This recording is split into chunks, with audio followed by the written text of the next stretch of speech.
Apa kabar saudara, sahabat YKB? Senang sekali berjumpa dengan saudara dalam renungan wasiat kekal.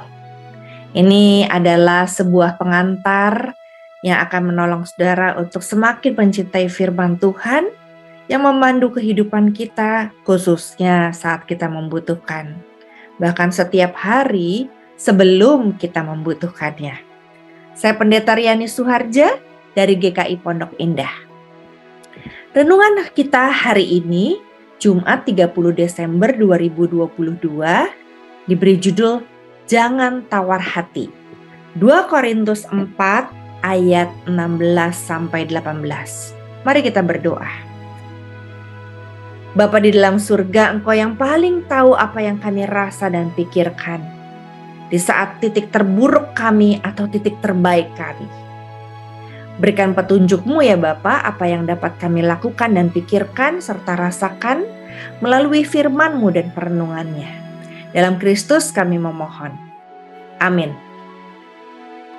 Saudara, ayat nats kita dari 2 Korintus 4 ayat 16. Sebab itu, kami tidak tawar hati. Tetapi meskipun manusia lahiriah kami semakin merosot, namun manusia batiniah kami dibaharui dari sehari ke sehari.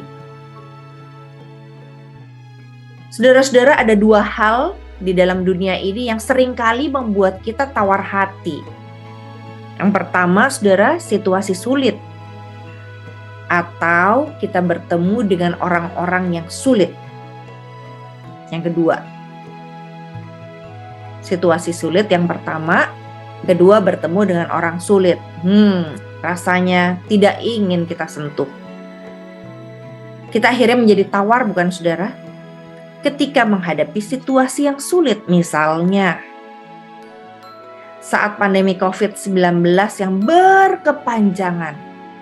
Padahal kita udah habis-habisan, satu persatu teman dan sanak saudara kita pergi meninggalkan kita selamanya, menderita, nangis-nangis, kesakitan, tanpa kita bisa menolong mereka.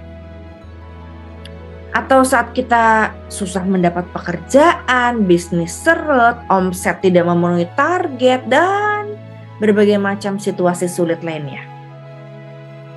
Hal lain lagi, kita juga bisa tawar hati ketika menghadapi orang yang sulit atau berbeda dengan kita. Misalnya, orang yang ekstrim, kita ada di kutub utara, dia di kutub selatan. Atau hal lain lagi yang orang sebut toxic people. Orang yang sikapnya selalu nyinyir, berpikiran negatif, kritik sana sini, gak pernah memberikan solusi, menganggap tidak ada satupun orang di dunia ini yang benar kecuali dirinya sendiri.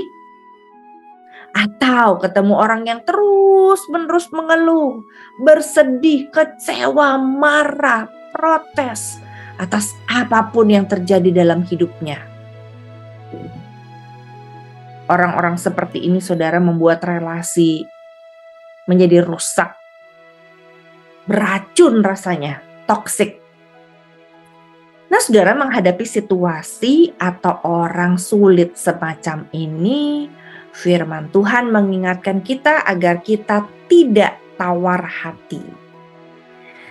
Meskipun secara fisik mungkin kita lelah, tetapi semangat dan iman kita jangan sampai merosot. Kita memang gak tahu bagaimana hasil akhir dari situasi sulit itu, atau bagaimana menyelesaikan relasi kita dengan orang-orang yang sulit itu. Bisa jadi tidak sesuai dengan yang kita inginkan. Tapi juga mungkin bisa lebih baik. Yang terpenting adalah, saudara, bukan hasil akhirnya saja, melainkan siapa yang menyebabkan hasil akhir tersebut, atau siapa yang ada di dalam proses yang kita jalani itu. Kalau ada Tuhan di situ, di hasil akhir ataupun di sini, di dalam proses ataupun dalam air mata, Kenapa kita harus takut? Bukankah Ia sudah membuktikan dari zaman dahulu sampai hari ini, di segala bangsa dan tempat Dia ada, Dia bekerja, Dia berkuasa. Mari kita berdoa.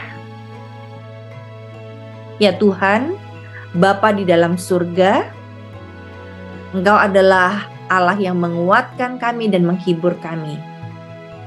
Kami berdoa ya Bapa, jangan biarkan kami tawar hati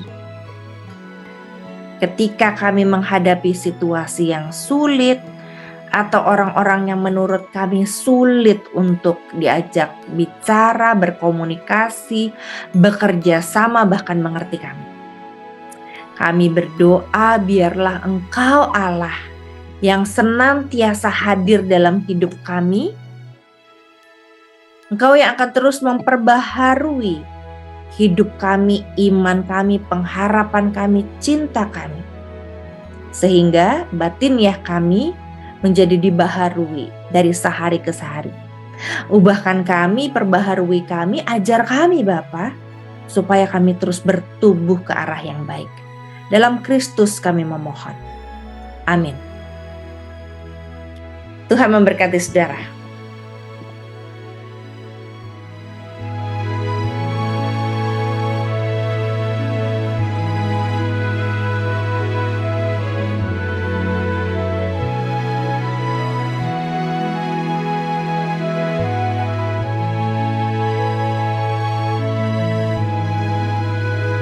Sahabat, mari dukung pelayanan dan pekabaran Injil melalui YKB dengan membagikan link acara ini kepada sebanyak mungkin orang. Dukungan juga dapat saudara lakukan dengan mentransfer dukungan finansial ke rekening BCA ke nomor 450 305 2990 450 305 2990 atas nama Yayasan Komunikasi Bersama.